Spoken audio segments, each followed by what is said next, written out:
So one of the components or capabilities that a lot of folks get excited about when looking at the ESA is going to be the antivirus and anti-malware protection that it can provide.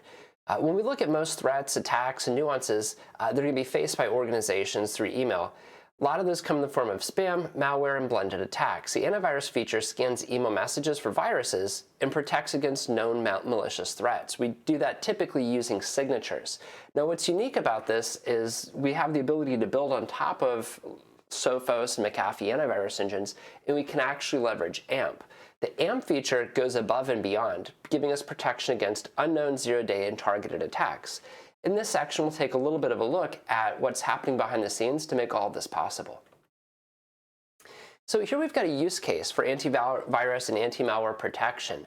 In this scenario, not all the users have the same email requirements regarding security. So it brings us back to the scenario where we have IT, sales, and HR, and we're just reinforcing the fact that we can create different policies for different groups of users and then apply those different policies or requirements to each group.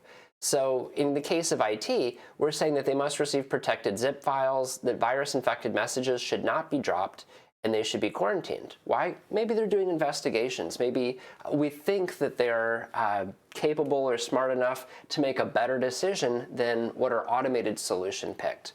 That decision is something that we would typically trust for all of our other users that are less technical. Again, the requirements and the definitions are really going to change based on organization. IT is a pretty broad term. You'll just want to make sure that you're pretty lenient with what you allow in to any group that's going to be doing investigations. A lot of times, if we are flagging things, we just want to make sure that we quarantine them so they can still be recovered as opposed to dropping. So the antivirus protection, when we think about antivirus in this pipeline processing flow, what they're referring to is McAfee and Sophos. If you're thinking about virus or malware protection in the grand scheme of things, when you look across your Cisco environment from one end to the other, you're probably leaning a bit more towards leveraging AMP, at least if you're familiar with it. What we're going to do here is show you how the two can really work together. We can have multiple rounds of scanning if appropriate. So we've seen this slide before. This is basically saying as traffic comes in, we're going to look at the context of the message. Who is it coming from? Really? Have we spoke to them before? Is this regular communication for us? What's actually going to be in the contents of that email? When was it sent? Again, things in the middle of the night might seem stranger than things in the middle of the day. Where is it actually coming from? Where is it going to, etc. We're really just kind of looking at the context of the email, trying the best we can to determine if it's garbage. If it's garbage, we can drop it and we don't analyze it any further. Assuming that it makes it through the anti-spam checks, this is where it hits the antivirus engine. And then notice it even says complementary antivirus engines. We'll take a look at that. So by scanning email with Sophos and McAfee, it's going to deliver defense in depth by giving us the benefits of both scanning engines. Now, these are going to require additional licenses, of course, because, well, anything that's giving you a threat intelligence feed requires people to work on it, and they've got to keep their ship in order, keep everything running. So in addition to having the ESA, we could have additional licenses for features like DLP or such as antivirus, and those licenses are just going to be included in your renewal rates. Just make sure that whenever you do the renewal, not only for the SmartNet support and your the support as well as the warranty basically on your equipment so that it can be serviced, realize that when we're renewing those, a lot of times, especially on security components, that we want to make sure that we've got all of our required licensing kind of bundled in. When we take a look at the multi-layer antivirus scanning, McAfee can scan first, then Sophos. The order of the virus scanning is not configurable. When we take a look at what Sophos and McAfee are both capable of, we've got a table here that basically spells it out. Looking at antivirus settings and actions, the virus scanning engines must be enabled globally within the ESA, and then the antivirus settings themselves are set up on your mail policy. So a lot of times this might be disabled or enabled for the entire company. Again, whatever makes sense in your organization. And then when we look at individual groups, we can tweak these parameters for individual groups as necessary. Things like scan for viruses only. Do we scan, repair, quarantine? Should we drop attachments? Should we modify the header and say, hey, we had to rip something out of here, let the user know? After the scanning occurs, again, we can repair the message, encrypt the message, specify whether or not it was unscannable, as well as have different notifications for virus-infected messages. These are just the classifications that the message basically would become. So it came in, it was infected, it went out, and it's repaired, encrypted, unscannable, or infected. The actions that we take based on that judgment call could be things like drop, deliver as an attachment, deliver as is, or quarantine. We also have some additional optional actions that you see across the bottom of the slide there.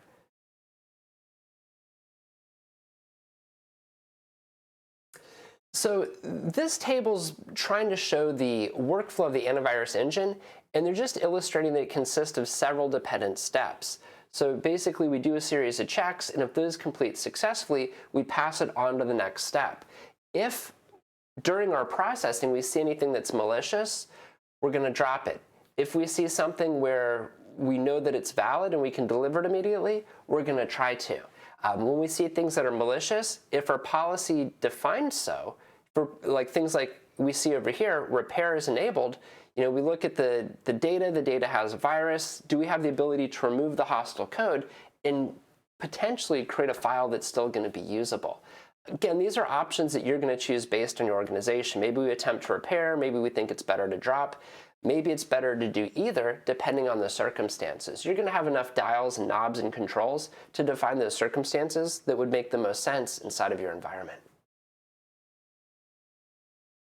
So when we take a look at the advanced malware protection, just looking at the incoming mail policy, this is the default policy. Here's what we've got for anti-spam. Here's the antivirus that we were just discussing. In the parameters you set, you can see some of the options right here that are visible from this pane, which is kind of nice. Now, there's antivirus, and then what they did in a whole separate column here is they defined anti-malware protection. This is Cisco's, and to call it antivirus is kind of a misstatement because it's more sophisticated than that. But if you've been doing this for a while, we've expanded antivirus to be anti-rootkit, anti-malware, web security. Lots and lots of terms get thrown into this. So it's kind of from the same realm of tools that an antivirus tool would be. We just think that it's a lot more. And I'll show you some of the capabilities that it has here and deeper within the course. Some of the advantages for AMP is it's going to protect against zero-day threats. And you should see this and go, I'm skeptical. I've been hearing that for a long time. Maybe you've purchased some products that don't work. We'll talk about what Cisco is doing here that's a little bit different. Gives us the ability to evaluate most file types. And when we talk about evaluating, we're actually doing this in an intelligent sandbox. We can punt potentially hostile files up to the cloud to Cisco.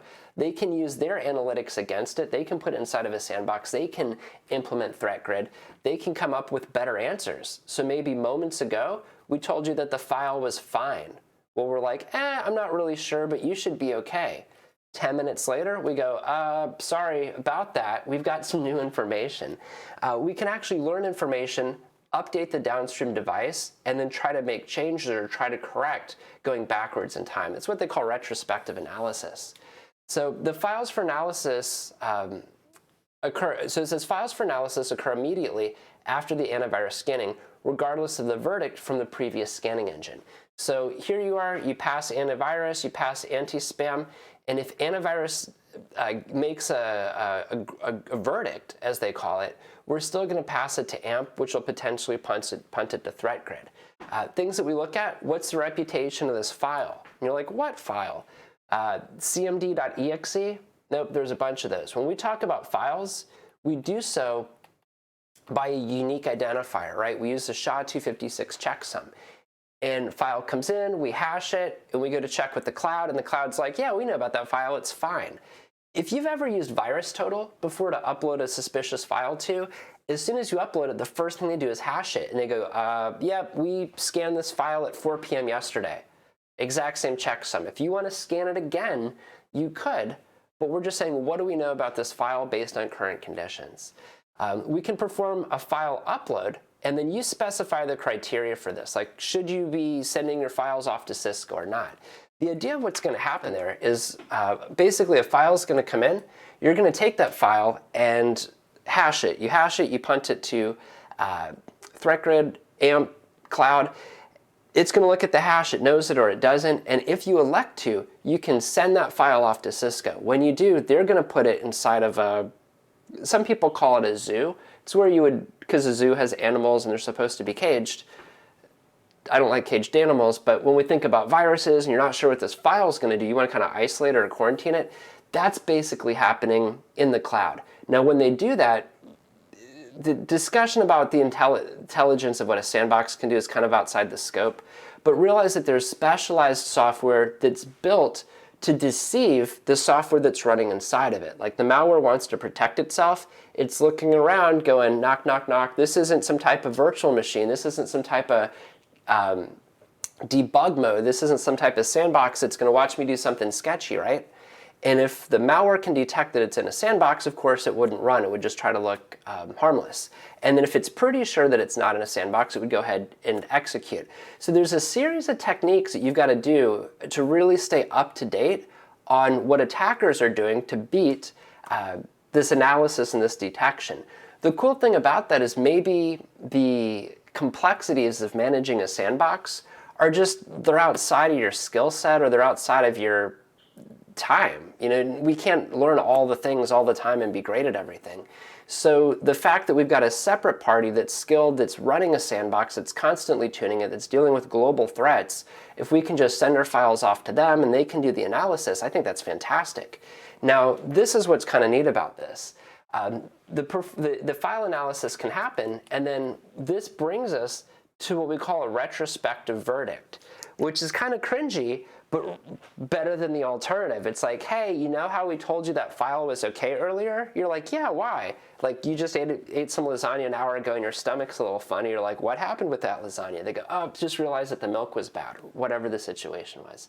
In this case, we go, hey, sorry, we've got better data now that we've done all this thorough analysis using advanced sandbox technology, and there's actually a change in the way that we believe that file should be handled.